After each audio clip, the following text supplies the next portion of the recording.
billahi minash shaitani rajim. Alhamdulillahi rabbil alamin. Bismillahirrahmanirrahim. Tano alanya jabaru waidu. Ambe ala foka ala woli malom bado ke kiyama. Ambe ala fo fudo ba mansa ala. Ambe ala fo jabaru waidu. Femamsa aladi. Femambo aladi pentetemi alala. Ambe alafo alameno sanda. Ambe alafo alameno du makoloda. Ambe alafo alameno adabaida. Ambe alafo alameno banku madoda nka fofo kamadoda nka kurukudu penda nka ulumali penda. Meno kuma mente kuma ambe alafo ka alaboli malo.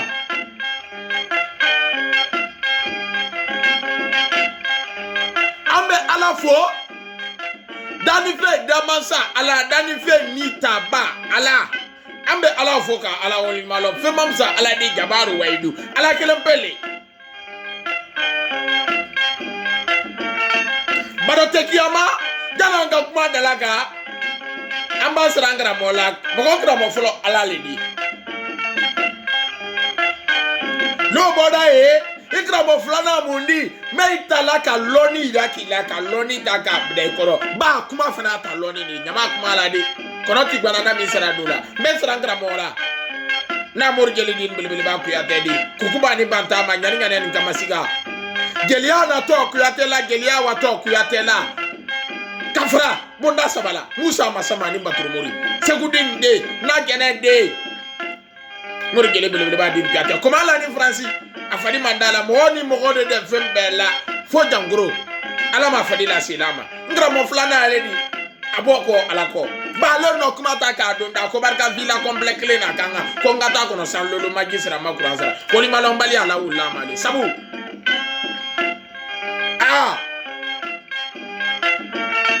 nunga zrala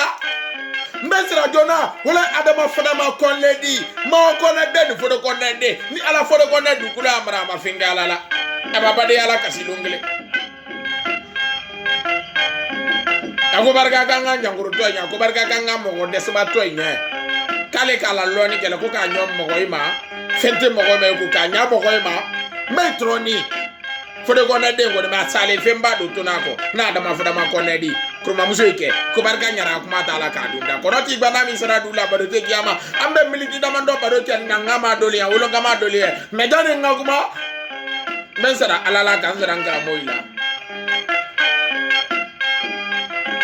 numala sara ngara moila mbesra mande morika nda lolula nyara bonda nani mamudu sike lolu ni ala mbesra bori joni sa jona ani tontande jonta ani woro mande mbaraba jani ngakuma damna mogome yemma fenena sabu mogoyala mogoy manga sabu mogoyala bete modi sabu mogoyala sitekela benya badore tekela bela ba mogodo wala loforo ngena sumaila okela mogodo wala loforo ngena sumaila sabu mogoyala mogodo wala loforo ngena sumaila nyari basale ulitaye sabu mogoyala nyari basa mafofo arenya sabu mogoyala nyari basa mafojo nya sabu mogoyala nyari basa mafodanga denye mana to bado damandole kani na ngama dunya mogoma na tebedi ta video ndumande ne gini ne gande ni sobragi la produit le di afola mena mama ko gini fruit rouge ale sobragi la produit le di negeli desa ile la eka nimni tono ni nade ni gaimbale sobragi la produit le ni gini ne wole kan gini mo be nya be ni mate e ba ke geli desa ba ke mo mena eka nimni afola no ko gini fruit rouge sabu mo yala tono bela ben si to mo godo le nya na sobragi na ngama dodi si to mo godo le nya na sobragi konya mo dodi si to mo godo le nya mo go me ba no sebeke afabra si to mo le nya na mori kambrendi Dangama Tebedi, Lansana Jabi, le directeur national des prévendeurs de la Guinée. Et là, Ibrahima Sori, Jabi de, ici toi le neni, na toi le badola dole, ka nene doni ka mafana dole, nek basi guru sabada fale. Ici toi na minata jalo de nenya, Lansana Jabi.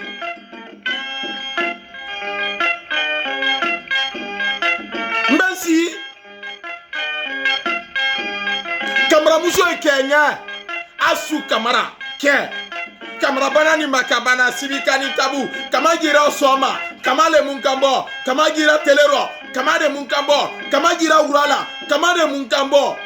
biye kalankele nya kamajamfa suba gemma susu ni ala suba singala le suba de suba domuna nzini kamara muso ekele ya Asu Kamara ke Lansana Jabi nzini Aliou Jabi fale nya kansi Ramata Jabi fanya. Izi ni jonya, jomba de madoke nye na masire Jabi di. Isi no bade madoke linye. Lansana Jabi, kafra sobragila. Lansana Jabi, kafra tubala. Lansana Jabi, mori kamre na lady na diala ya ba bolobo sobragi barabe ro ka bolobo ko bero kasi mori amabe jaba maba bemba nonke. Asira bebe mama so be gamandende. Bege suloni me be su te fola. Magodo no sudu ya la bemba ma so bege. Abemba no menke. E ba fo kiyo fo e ba kuna blade. Do la kala konya mo ibra do ya.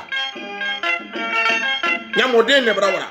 Me mo be te badula. Isi ni na ngama nya bi ka doni fo anya re wulu ya ka.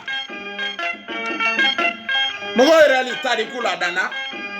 Tariku te den kenin bela. Mo go rali tariku la dana. Bebemba masobeke mogo yera li tariku la dana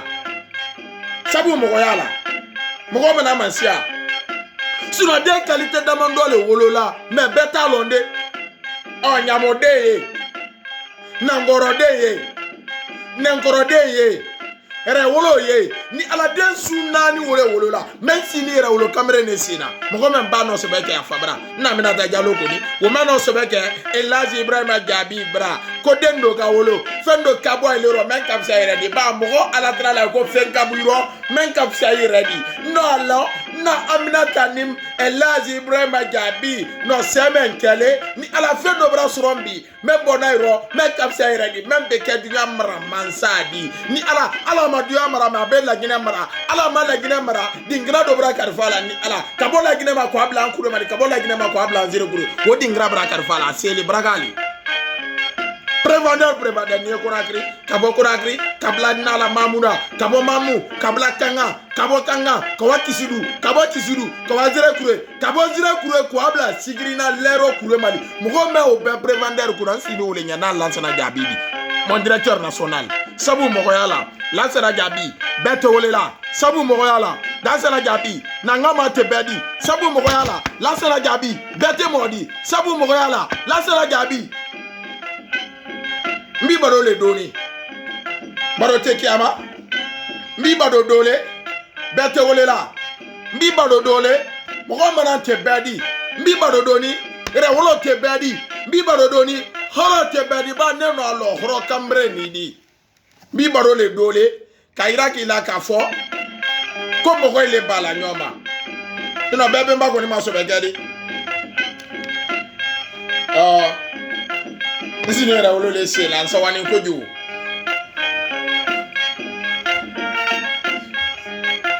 isi ni sobragi na ngama le se na nyari gbasa photo alele nya sino na te biro nyari gbasa fora don se de ke tan flanye mande don se de ke tan fla mo forma même si mande kamande gante kamande ke gule ka fo ke ka paro ko kele nya beni ala le ma me kele ya ma be mo kele ma wole kani kamera be mbadi Mansakira mbobula imu so tariku do na Asu Kamara ni Mansakira ale mandendu koloti ledi sino kamera me boni ya ko esi Conakry mugo no Conakry bente mugo fulo be no isi Conakry wole Baga Musa di wole no Conakry découvrir Baga Musa muro finye la badoro bi tena mena gele grera tariku tile no ne kana tariku fo mandi butu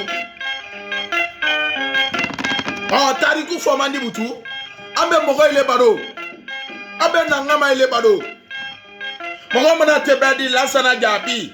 Mogo mana tebedi le directeur national des prévendeurs de la Guinée. Mogo tebe bado la. Sinon, ala men kaduyada. Kaduyaro ke, ala resa o te duyado. Ala sa o te duyado. Mba kodo fo sise.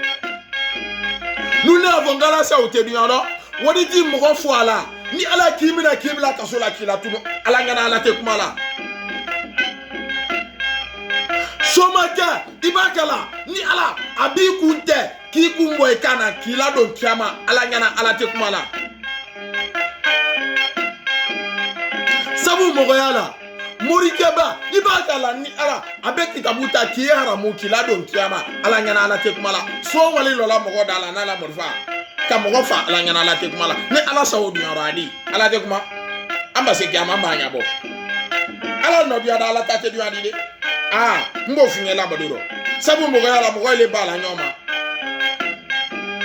Sino mogo saba no wasa wodu yaro. Mogo saba wasa wodu yaro mbe mogo saba finye la baduro Lansana Diaby. Mbo mogo saba finye. Wo mogo foloma. Wole na voloti sa wodu yaro. Na voloti wo sa wodu yaro. Amoko flana wole loni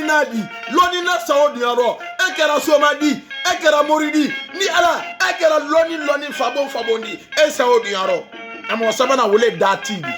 an ko dan dati ko nan saudi yaro de banne nyamo denkela re wolodi ka re wolo ke nyamo dendi ka horo tamren ke fu aredi an nakela an dati lu ko ni ibaka to ambi sufi de sude mo ko ba ma fulu ba ne lo su ile la nena lo rewolo di nena lo khoro di Lansana Diaby ko barka blamandi asurumandala atefo foare ko barka blamandi asurumandala atefo danga denye ko barka blamandi ni ala tena folan na ngoro denye e makao di Lansana Diaby sabu mogoyala Agibu Konde terike Agibu Konde le chef logistique de la Sobragi Konde gera sangranka baurudu gera ko gera senkambani gera bolokamba ni ala gera kema mekito sama ka koloba ka roba giduma musomado sembesu Agibu Konde terike le kona Lansana Diaby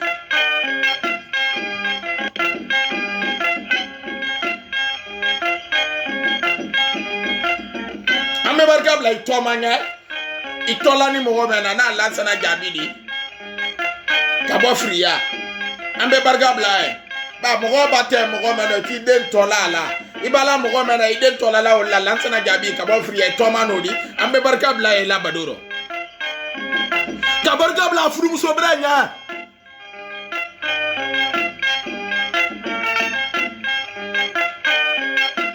na Mariam Konate Sera na Mariam Konate Kafra Torona na Mariam Konate Kafra Nuru Soma ni kalabali Somala mande Soma fulani mande Somala ba Kafra kani simbo kani nyon simbo kabala simbo ani lawali simbo ni ala masasi ke nani Kafuru muso brano la toma muso goni na Mariam Konate fria fori be blama sabu mo yala na fongombi badole dode ba bado te kiama mbere wole boy re wole ro kanyamode ro sino mogodole no netamba to fila bado do na bade ma donindi Mohamed Gabi Gassama sigiri sabu mogoyala mogo mana masia Elas Gassum Gabi de na Mariam Keta de Mohamed Gabi Gassama Mohamed Gabi Gassama no membra que le préfet des prévendeurs ba se aya na vulu ya kwa se ni koro anoneta longelente anoneta karokolente anoneta somengelente anoneta san kelente o san lolu le kenyabulu le PDG d'Agence Diaby Production Mohamed Gabi Gassama akobar kenyo lolo dila Mohamed Gabi Gassama akobar kenyo lolo telefonina Mohamed Gabi Gassama akobar kenyo lolo nyakorola akobar kenyo lolo kuma kambere akobar kenyo lolo nanfolola sabu mogoyala Diaby Gassama sabu mogoyala Lansana Diaby mogo bete wolela menga mayo legala asu kamara ke Lansana Jabi, na Aminata Diallo de, Lansana Jabi, Elaz Ibrahim Sori Jabi de, Lansana Jabi, Aliou Fa, Lansana Jabi, Ramata Fa, Lansana Jabi.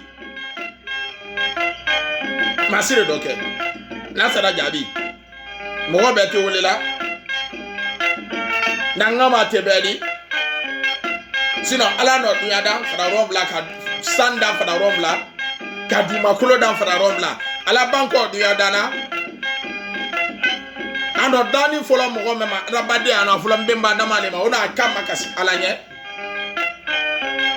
ko alaka fenda le ma mena nyana suma bo alela wole kani na hawadi ko banko dana alo feme dama men kapsa biyo ko no feme di mena limana ko dunya beto ko no bana bola no ko sabatena na abdu kela batena na abdu wala an kunti muhammadu di kisi ne ma anya mani sali muhammadu menti sali muhammadu ne muhammadu togo yara mo menye eteke kisi joni ne muhammadu togo yara mo menye eto do argena muhammadu togo ya mo men eto wa igila muhammadu toba gbo ya mo men eto do argena o muhammadu to mandoli Jabi Gasamadi l'agent préventeur de Sigiri Mohamed Jabi ibari makoro le wuleka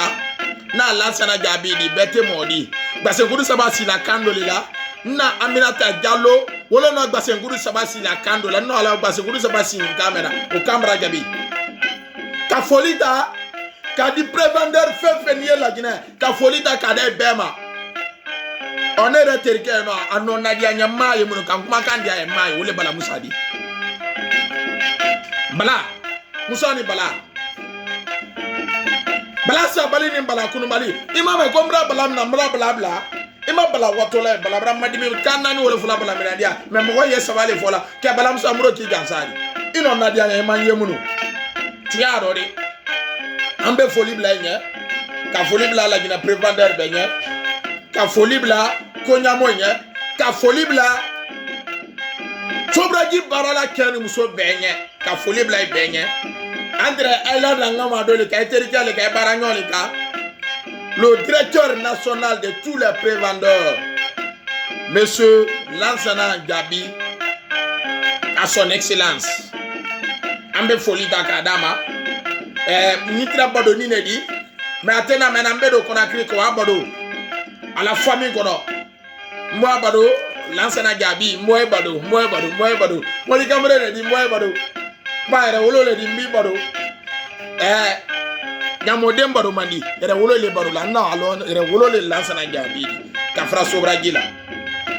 mbe ambe baro ndai ba baro tekiama prévendeur be ne prévendeur di ne ka loni ke loni ira kala ka loni sino mo godole no ne ta kamla sobra giro na Jabi Gasamadi la reconnaissance et l'effort des hommes conscients ambe badori blaye kaira kaka foko ni keke la benye ala ba iso ifana kaka nga mo iso barka bla de se